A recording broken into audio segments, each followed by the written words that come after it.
Hey guys, it's Real Estate here. I'm a real estate agent with Lion in Sacramento, California. Today we're gonna do a market update so that you guys can have the latest and utmost information about the current market. Today's special guest is Yuen Nguyen. He's been a good friend of mine and he's also a real estate agent at Lion Sacramento. We're so lucky to have him here today with us. Let's see what he thinks about our current market. So can you share a little bit about yourself to our audience today? Yeah, absolutely. My name is Dewey Nguyen from Lion Real Estate in Elk Grove. I've been a realtor for over 4 years now, and growing up in Sacramento and Elk Grove for the last 35 plus years, been able to see the city develop. Yeah. I've seen a lot of people come in and out of the communities, and it's just been a great experience just helping clients buy and sell real estate. Wow, awesome. So how do you enjoy it so far, like this current job? Yeah, so I have many jobs in the past. I worked retail, a lot of customer service-based jobs.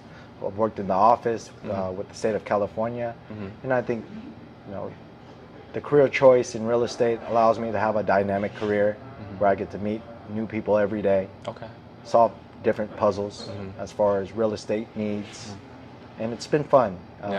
It's of course been a challenge going through the ups and downs. I started during the pandemic, so 2019, 2020. Wow, really? So just seeing the industry just shift and change, it's been in constant adaptation to the market and just building my skills along the way. Oh, okay. So what was make the big hop from your last job to this one? I think the dynamic environment that real estate has, not just being stuck in the office per se, and being able to move and meet new people, discuss their needs, and figuring out a solution for great, for that. So that's awesome. Yeah. Well, now that 2024 has started out strong, personally I've seen a lot more listing, a lot more actions happening in the market right now, and I usually read Brian Buffini blog posts as well as the New York Times to stay kind of up to the market. How do you stay up to market about the economic and our current market to better serve your clients? Yeah, real estate is a contact sport, and I think what's been helping me a lot over the years is being in close contact with my colleagues, other real estate professionals, just getting in touch with what they see in the market. And I believe the support system that we have at Lion Elk Grove is great. Our management team keeps us up to date to the market trends, and just talking to the agents in the office, picking their brains. It's been a lot of information that I wouldn't get otherwise. So, Gotcha. yeah, just being able to immerse myself into the market and be able to study as a professional, and also making sure that I have the intentions to keep up with what's going on with the news and how that affects our market. Awesome. Yeah. So you learn it from, trick of the trade, communicate with a lot more people, Obviously you've done a lot of deals throughout the time and you have experienced the up and down of the market. And so what trend have you observed for this current year? What are we experiencing so far, in your opinion? Yeah, in the beginning of my real estate career, it was during the pandemic, and during that moment in time, interest rates were a lot lower than what they are now, and that caused a huge influx in business. Sellers were selling, buyers were buying, and it was a great time. And as interest rates went up to combat inflations, you see less and less business come from the sellers because they probably locked in their rate at a very favorable, sub 4, sub 3. I know people really? with sub 2%. I know a guy who has a 1.87% that mortgage is rate. crazy. Yeah. So, I think when you have an atmosphere like that, there's less sellers on the market, which drives low inventory, and low inventory makes it a very competitive market. What we see now, and although the interest rates are higher than what they were in 2020, 2021, I still believe that there's a lot of people out there trying to buy or sell real estate. Okay, that's awesome. Yeah, obviously 1.7% is unheard of in nowadays market. However, I think that it has been dribbled down a little bit now, right? It used to be 8% around there. Yeah, in 2023, I think a lot of activity kind of paused, and a lot of buyers stayed on the sidelines as we were approaching, 8% and above. Right now, it's on the downside trend. However, when you're comparing things at 3% to 6, 7%, it's still a barrier that a lot of buyers are trying to overcome. And it's a tough decision for them to decide if they want to go into the market, with those type of interest rates. Yes, for sure. But you see, do you see the real estate market will continue to grow to like a uphill trend for the future? Yeah, I have a very optimistic view on the market, just because with the low inventory, there's going to be a demand that exceeds. Yeah, there's what always we demand, have. right? Exactly. Yeah, there's always It's demand. It's going to exceed what we have available, and every day there's always going to be a family that needs a home today. Yes. And for us, it's our jobs as professionals is to guide these buyers and the sellers that need to sell, and this market as well, to get the most value, no matter if they're the seller or the buyer. Correct. Awesome. So it's kind of obvious, and you've seen, I'm sure you met a lot of those people where they are scared of the high interest rate. They're afraid that this might not be the right time to buy.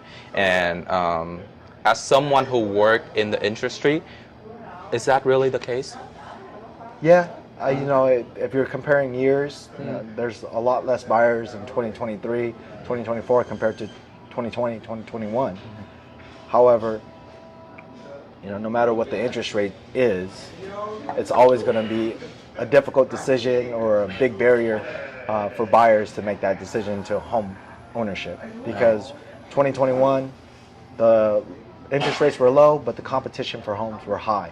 So, you would have a favorable interest rate, but for a lot of times there would be homes where you have to bid $50,000, $100,000, maybe $200,000 above the list price to even secure the home. Okay. So I think, as we go through the real estate cycle, there's always going to be a time where you're facing some form of adversity that makes it a challenging decision. And it's our job as a professional to guide buyers, guide sellers through these markets at different times.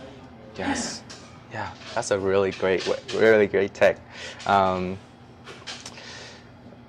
do you think that now that the trend of interest rate is coming down a little, as like people are scared now, but how do you think that trend gonna affect our consumer? Yeah, I think as interest rates become more favorable for buyers, I think that you will see a lot of transactions for first-time home buyers, because they'll make that leap to home ownership.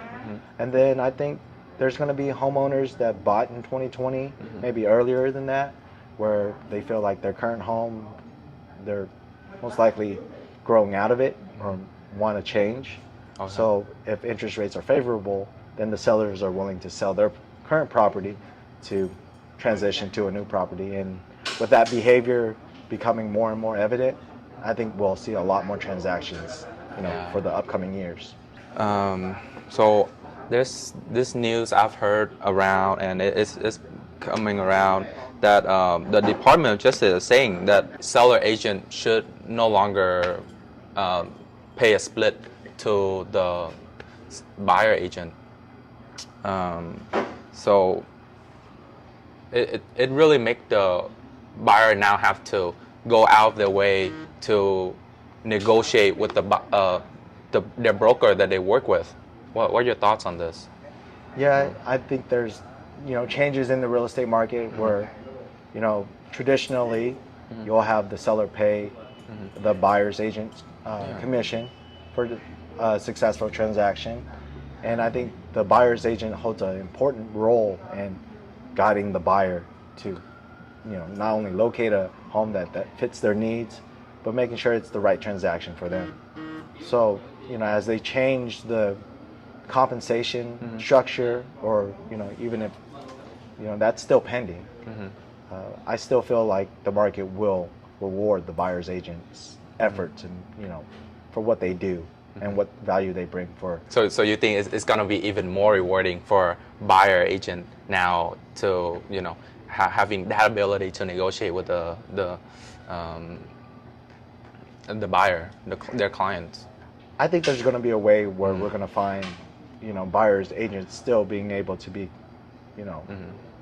fairly compensated for their efforts. Okay. Just like any professional, I'm a real estate agent, but I'm not going to be working on your plumbing. I would go to a professional plumber, right? Because of their experience and their skill set, and how much they charge. It's well worth it, because sometimes doing things your own, things by yourself, it's better to get a professional to get that job done. Yeah, and a good professionals, right? With any type of service, you want to have a professional that has the experience and that brings value to you, where, when the job's done, everybody comes home happy, right? Yeah. So, as laws and standards change in the real estate market, I'm not too worried about that. What I am concerned on is, what do I bring to the market, and how much value do I bring to my clients? And usually things take care of themselves at the end. Yeah. So. With that, what are some advice for buyers right now that currently looking out for a new home, or seller that looking to buy their current home to either downsize or upsizing? Yeah, it all comes down to, when you have real estate, you have an asset. So if you're a buyer, and one thing that I would want to work with my clients with is, focusing on their budget and their affordability, because I think with the higher interest rates, affordability becomes an issue. So just being able to see what you can afford and seeing how much value you can get from a home. Okay. And choosing the right home that fits best for your family and your needs.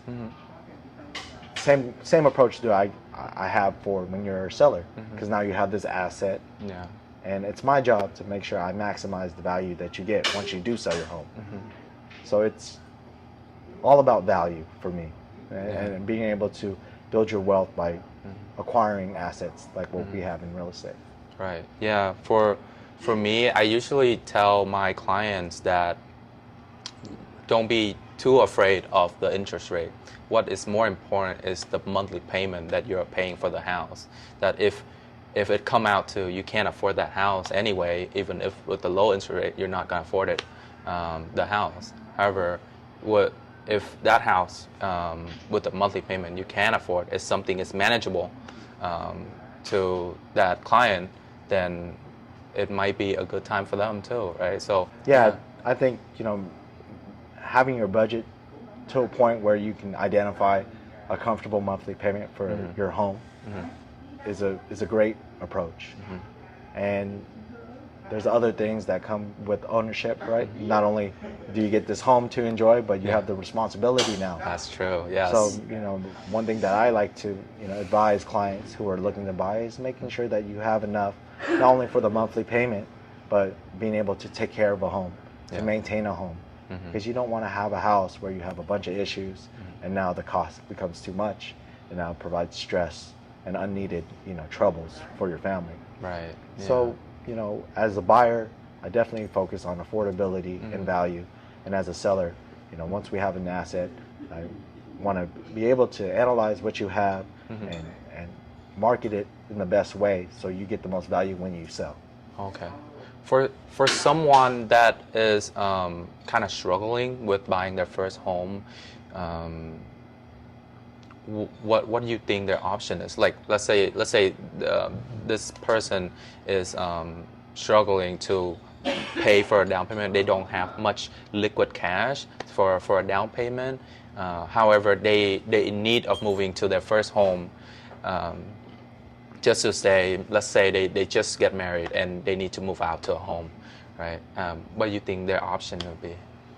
Yeah, it definitely goes down to, it definitely comes down to affordability, right? And if you're looking to buy a home, there's other programs where you can put as little as 3.5%, 3% down for a down payment. And you also want to make sure that you have enough cash reserves for those rainy days where you may need to make a repair or something does come up, and it could be a substantial cost, to your lifestyle. So making sure that, if you're looking to buy a home, let's look at your budget. Let's see what you can afford, and then based on what you can buy, maximizing the value by choosing the right home that fits your needs. So what you're saying is just don't rush. Don't rush it to like buy a home right away, and then you have all sort of problem like might arise later, right? Maybe it increase your cost and expense, and when that happens, you don't have that reserve. Like you said, it's gonna be a problem, right? Yeah. So just take time, Exactly, and I think everybody's situation is different. So just being able to see, their situation specifically. Sometimes you can, find money from family members that can lend you, some money to get your down payment. However, the long-term cost of home ownership, it extends beyond the down payment. And then it's also about lifestyle too. Do you plan on staying in the area for an extended period of time? Those type of decisions factor in if you should buy or not. Because although I'm a real estate agent and I love for people to buy and own real estate, sometimes renting is a better option because it allows you the flexibility to, just secure shelter in the time being until you're ready financially to make that commitment. And it's all about having a conversation with the client, seeing what their needs are, seeing what they're able to do, and getting the best value. I feel like what you're saying is completely true. Sometimes buying is not the right choice, and maybe renting is a better option. Yeah, I get that all the time that, with real estate agents, it's all about the commission. And for me, it's not. It's all about me providing a service to somebody who's asking for my help. And, what I do is, I tend to have a long conversation with my clients to better understand their needs and devise a plan that will allow them to achieve their goals. Okay. And, let's say buying is not possible right now. We can still devise and create a plan where, hey, maybe if you, increase your income through work or through saving and being able to, limit your liabilities, we can get you to that position where you can, begin home ownership. Okay, yeah. So, the reason why I got into real estate is because I love the fact that a lot of wealth is built through real estate. Yeah. And being able to acquire an asset that's going to grow in value over time. So, for a first-time home buyer, it's my job to put you in the right position where you have the ability to experience appreciation and grow in that value. Okay. So, it's a challenge because like I said, every situation is different. However, that's the exciting part as well. So. Okay. Yeah, for sure. I feel like that's such a great take, and kind of devise a plan. Honestly, you don't see that much people talking about kind of coming up with a plan for your client for them to reach their goal. Their final destination is to get into a home and a comfy home, the home for them, right? I feel that's such a great take, and I appreciate it. And once again, thank you so much for spending time with us today and kind of share with the audience what our current market is and how they can prepare for the upcoming market change. Thank you so much for coming here today with us. My pleasure. Thank you for showing people what is the current market and as well as showing them how they can prepare for the upcoming market change. Where do people find you, Andre? Yeah, well, thank you for having me, Hui. And if you want to follow me, my Instagram is Homes by Dewey. You can also visit me at the Elk Grove Lion office for Laguna Springs, and love to chat with you. So, yeah, please feel free to reach out. All right, awesome, man. Thank you so much. Thank you.